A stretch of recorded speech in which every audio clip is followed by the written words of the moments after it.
أعوذ بالله من الشيطان الرجيم. بسم الله الرحمن الرحيم.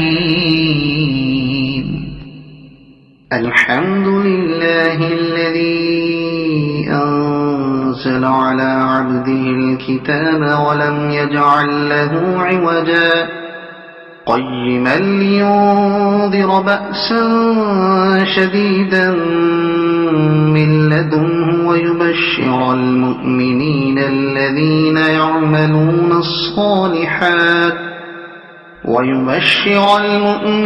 الذين يعملون الصالحات أن لهم أجرا حسنا ماكثين فيه أبدا وينذر الذين قالوا اتخذ الله ولدا ما لهم به من علم ولا لآبائهم كبرت كلمة تخرج من أفواههم إن يقولون إلا كذبا فلعلك باخع نفسك على آثارهم إن لم يؤمنوا بهذا الحديث أسفا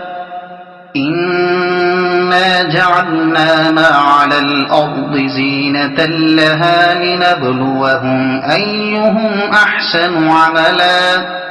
وإنا لجاعلون ما عليها صعيدا جرزا أم حسبت أن أصحاب الكهف والرقيم كانوا من آياتنا عجبا إذ أوى الفتية إلى الكهف فقالوا ربنا آتنا من لدنك رحمة وهيئ لنا من أمرنا رشدا فضربنا على آذانهم في الكهف سنين عددا ثم بعثناهم لنعلم أي الحزبين أحصى لما لبثوا أمدا نحن نقص عليك نبأهم بالحق إنهم فتية آمنوا بربهم وزدناهم هدى وربطنا على قلوبهم إذ قاموا فقالوا ربنا رب السماوات والأرض لن ندعو من دونه إلها لقد قلنا إذا شططا هؤلاء قومنا اتخذوا من دونه آلهة لولا يأتون عليهم بسلطان بين فمن أظلم ممن افترى على الله كذبا وإذ اعتزلتموهم وما يعبدون إلا الله فأووا إلى الكهف ينشر لكم ربكم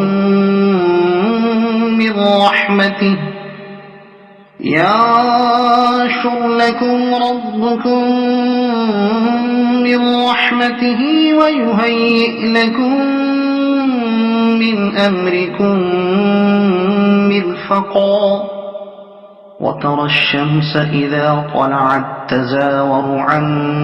كهفهم ذات اليمين وإذا غربت تقرضهم ذات الشمال وهم في فجوة منه ذلك من آيات الله من يهد الله فهو المهتد ومن يضلل فلن تجد له وليا مرشدا وتحسبهم أيقاظا وهم رقود ونقلبهم ذات اليمين وذات الشمال وكلبهم باسط ذراعيه بالوصيد لو اطلعت عليهم لوليت منهم فرارا ولملئت منهم رعبا وكذلك بعثناهم ليتساءلوا بينهم قال قائل منهم كم لبثتم قالوا لبثنا يوما أو بعض يوم قالوا ربكم أعلم بما لبثتم فابعثوا أحدكم بورقكم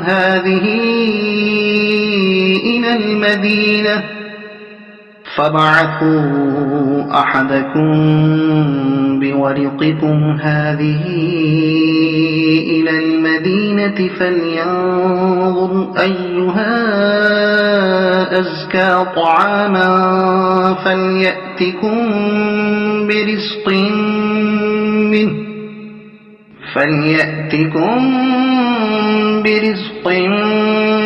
منه وليتلطف ولا يشعرن بكم أحدا إنهم إن يظهروا عليكم يرجموكم أو يعيدوكم في ملتهم ولن تفلحوا إذا أبدا وكذلك أعثرنا عليهم ليعلموا أن وعد الله حق وأن الساعة لا ريب فيها إذ يتنازعون بينهم أمرهم فقالوا ابنوا عليهم بنيانا ربهم أعلم بهم قال الذين غلبوا على أمرهم لنتخذن عليهم مسجدا سيقولون ثلاثة رابعهم كلبهم ويقولون خمسة سادسهم كلبهم رجما بالغيب ويقولون سبعة وثامنهم كلبهم قل ربي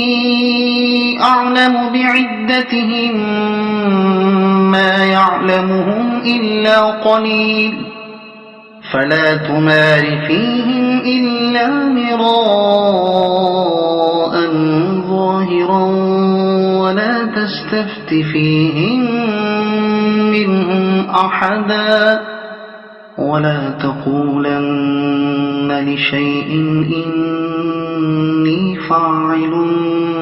ذلك غدا إلا أن يشاء الله واذكر ربك إذا نسيت وقل عسى أن يهديني ربي لأقرب من هذا رشدا ولبثوا في كهفهم 300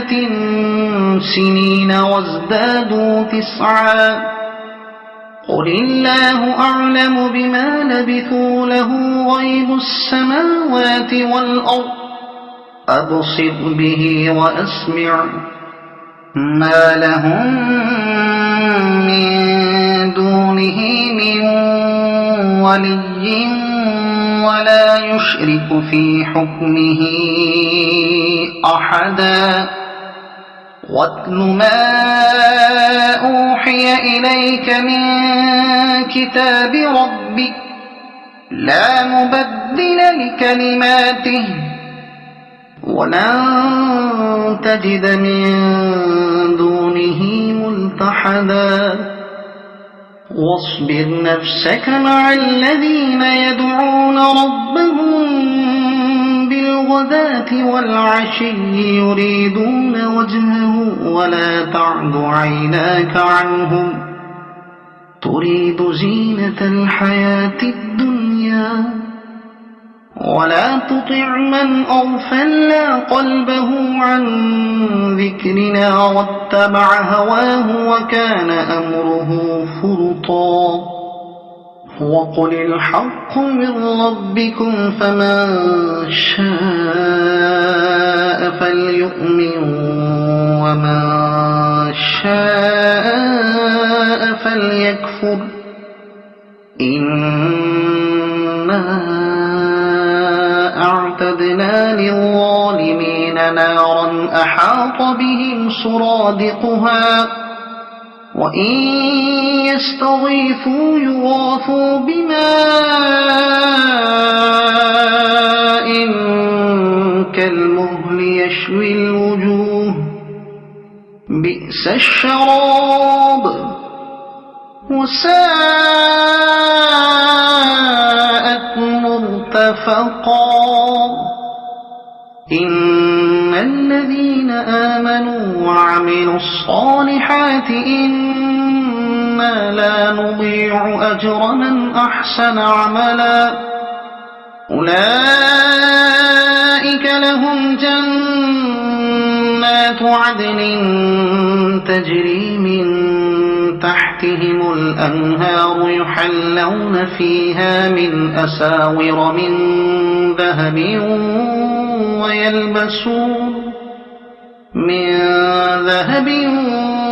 ويلبسون ثيابا خضرا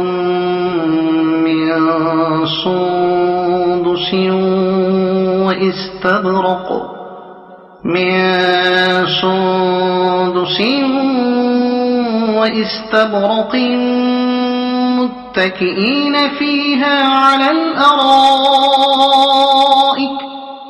واستبرق متكئين فيها على الأرائك نعم الثواب وحسنت مرتفقا واضرب لهم مثل الرجلين جعلنا لأحدهما جنتين من أعناب وحففناهما بنخل وجعلنا بينهما زرعا كلتا الجنتين آتت أكلها ولم تظلم منه شيئا وفجرنا خلالهما نهرا وكان له ثمر فقال لصاحبه وهو يحاوره أنا أكثر منك مالا وأعز نفرا ودخل جنته وهو ظالم لنفسه قال ما أظن أن تبيد هذه أبدا وما أظن الساعة قائمة ولئن رددت إلى ربي لأجدن خيرا منها منقلبا قال له صاحبه وهو يحاوره أكفرت بالذي خلقك من تراب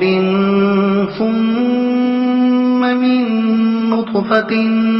ثم سواك رجلا لكن هو الله ربي ولا أشرك بربي أحدا ولولا إذ دخلت جنتك قلت ما شاء الله لا قوة إلا بالله إن ترني أنا أقل منك مالا وولدا فعسى ربي أن يؤتيني خيرا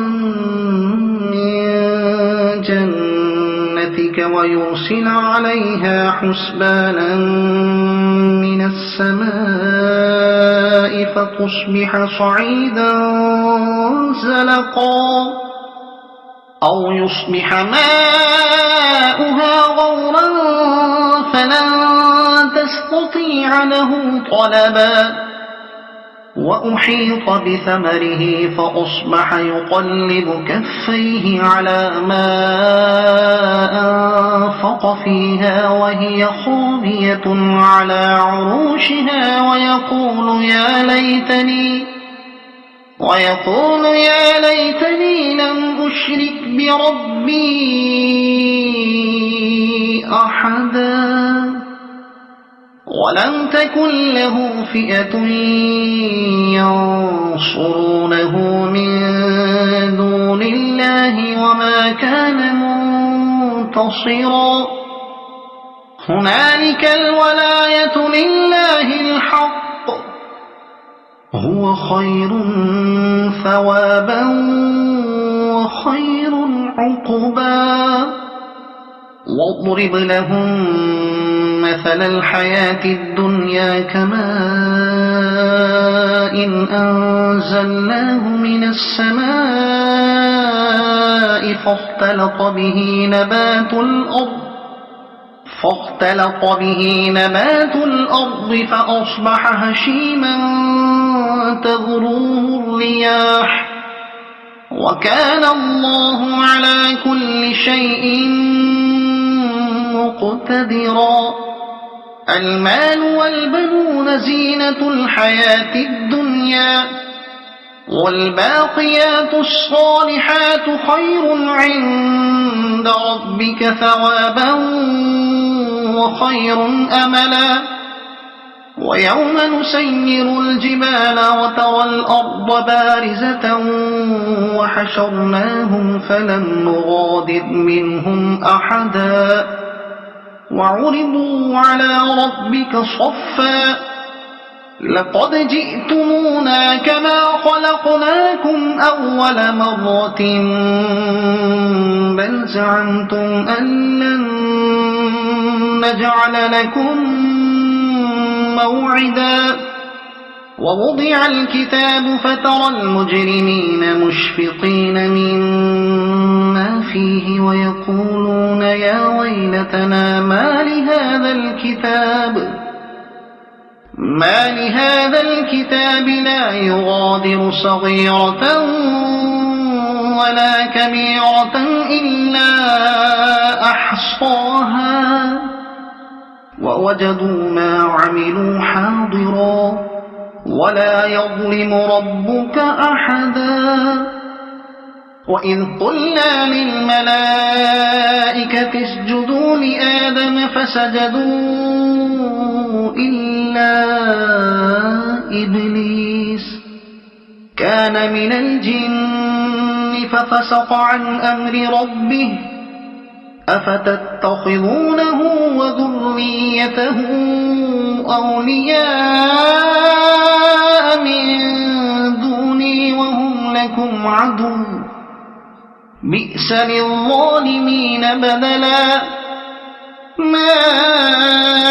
أشهدتهم خلق السماوات والأرض ولا خلق أنفسهم وما كنت متخذ المضلين عضدا ويوم يقول نادوا شركائي الذين زعمتم فدعوهم فلم يستجيبوا لهم وجعلنا بينهم موبقا ورأى المجرمون النار فظنوا أنهم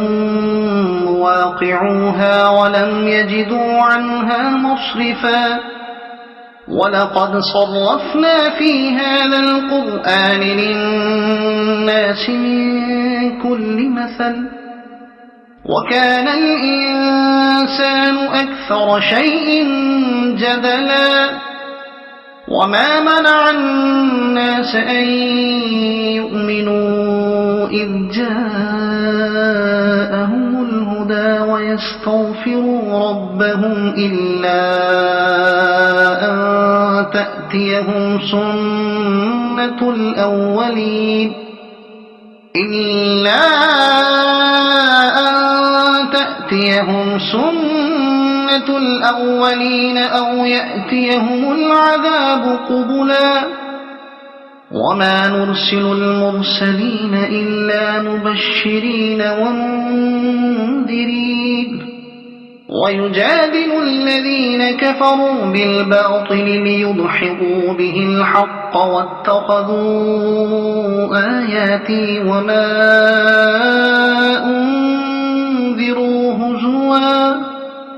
ومن أظلم ممن ذكر بآيات ربه فأعرض عنها ونسي ما قدمت يداه إنا جعلنا على قلوبهم أكنة أن يفقهوه وفي آذانهم وقرا وإن تدعهم إلى الهدى فلن يهتدوا إذا أبدا وربك الغفور ذو الرحمة لو يؤاخذهم بما كسبوا لعجل لهم العذاب بل لهم موعد لن يجدوا من دونه موئلا وتلك القرى أهلكناهم لما ظلموا وجعلنا لمهلكهم موعدا وإذ قال موسى لفتاه لا أبرح حتى أبلغ مجمع البحرين أو أمضي حقبا فلما بلغا مجمع بينهما نسيا حوتهما فاتخذ سبيله في البحر سربا فلما جاوزا قال لفتاه آتنا غداءنا لقد لقينا من سفرنا هذا نصبا قال أرأيت إذ أوينا إلى الصخرة فإني نسيت الحوت وما أنسانيه إلا الشيطان أن أذكره واتخذ سبيله في البحر عجبا قال ذلك ما كنا نبغي فارتدا على آثارهما قصصا فوجدا عبدا من عبادنا آتيناه رحمة من عندنا وعلمناه من لدنا علما قال له موسى هل أتبعك على أن تعلمني مما علمت رشدا قال إنك لن تستطيع معي صبرا وكيف تصبر على ما لم تحط به خبرا قال ستجدني إن شاء الله صابرا ولا أعصي لك أمرا قال فإن اتبعتني فلا تسألني عن شيء حتى أحدث لك منه ذكرا فانطلقا حتى إذا ركبا في السفينة خرقها قال أخرقتها لتغرق أهلها لقد جئت شيئا إمرا قال ألم أقل إنك لن تستطيع معي صبرا قال لا تؤاخذني بما نسيت ولا ترهقني من أمري عسرا فانطلقا حتى إذا لقيا غلاما فقتله قال أقتلت نفسا زكية بغير نفس لقد جئت شيئا نكرا قال ألم أقل لك إنك لن تستطيع معي صبرا قال إن سألتك عن شيء بعدها فلا تصاحبني قد بلغت من لدني عذرا فانطلقا حتى إذا أتيا أهل قرية استطعما أهلها فأبوا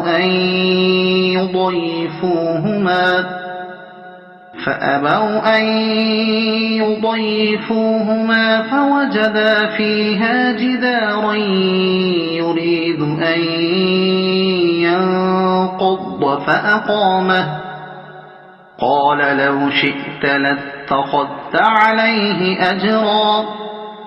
قال هذا فراق بيني وبينك سأنبئك بتأويل ما لم تستطع عليه صبرا أما السفينة فكانت لمساكين يعملون في البحر فأردت أن أعيبها وكان وراءهم ملك يأخذ كل سفينة غصبا وأما الغلام فكان أبواه مؤمنين فخشينا أن يرهقهما طغيانا وكفرا فأردنا أن يبدلهما ربهما خيرا منه زكاة وأقرب رحما وأما الجدار فكان لغلامين يتيمين في المدينة وكان تحته كنز لهما وكان أبوهما صالحا فأراد ربك أن يبلغا أشدهما ويستخرجا كنزهما رحمة من ربك وما فعلته عن أمري ذلك تأويل ما لم تسطع عليه صبرا ويسألونك عن ذي القرنين قل سأتلو عليكم منه ذكرا إنا مكنا له في الأرض وآتيناه من كل شيء سببا فأتبع سببا إنا مكنا له في الأرض وآتيناه من كل شيء سببا فأتبع سببا حتى إذا بلغ مغرب الشمس وجدها تغرب في عين حمئة ووجد عندها قوما قلنا يا ذا القرنين إما أن تعذب وإما أن تتخذ فيهم حسنا قال أما من ظلم فسوف نعذبه ثم يرد إلى ربه فيعذبه عذابا نكرا وأما من آمن وعمل صالحا فله جزاء الحسنى وسنقول له من أمرنا يسرا ثم أتبع سببا حتى إذا بلغ ومطلع الشمس وجدها تطلع على قوم لم نجعل لهم من دونها سترا كذلك وقد أحطنا بما لديه خبرا ثم أتبع سببا حتى إذا بلغ بين السدين وجد من دونهما قوما لا يكادون يفقهون قولا قالوا يا ذا القرنين إن يأجوج ومأجوج مفسدون في الأرض فهل نجعل لك خرجا على أن تجعل بيننا وبينهم سدا قال ما مكني فيه ربي خير فأعينوني بقوة أجعل بينكم وبينهم ردما آتوني زبر الحديد حتى إذا ساوى بين الصدفين قال انفخوا حتى إذا جعله نارا قال آتوني أفرغ عليه قطرا فما استطاعوا أن يظهروه وما استطاعوا له نقبا قال هذا رحمة من ربي فإذا جاء وعد ربي جعله دكاء وكان وعد ربي حقا وتركنا بعضهم يومئذ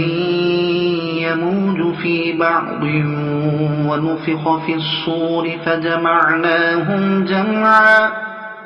وعرضنا جهنم يومئذ للكافرين عرضا الذين كانت أعينهم في غطاء عن ذكري وكانوا لا يستطيعون سمعا أفحسب الذين كفروا أن يتخذوا عبادي من دوني أولياء إنا أعتدنا جهنم للكافرين نزلا قل هل ننبئكم بالأخسرين أعمالا الذين ضل سعيهم في الحياة الدنيا وهم يحسبون أنهم يحسنون صنعا أولئك الذين كفروا بآيات ربهم ولقائه فحبطت أعمالهم فلا نقيم لهم يوم القيامة وزنا ذلك جزاؤهم جهنم بما كفروا واتخذوا آياتي ورسلي هزوا إن الذين آمنوا وعملوا الصالحات كانت لهم جنات الفردوس نزلا خالدين فيها لا يبغون عنها حولا قل لو كان البحر مدادا لكلمات ربي لنفد البحر قبل أن تنفد كلمات ربي ولو جئنا بمثله مددا قل إنما أنا بشر مثلكم يوحى إلي أنما إلهكم إله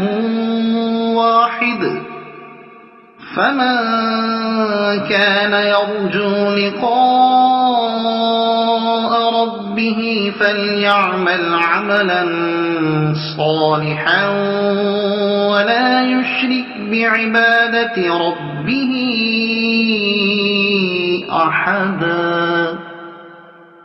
صدق الله العظيم.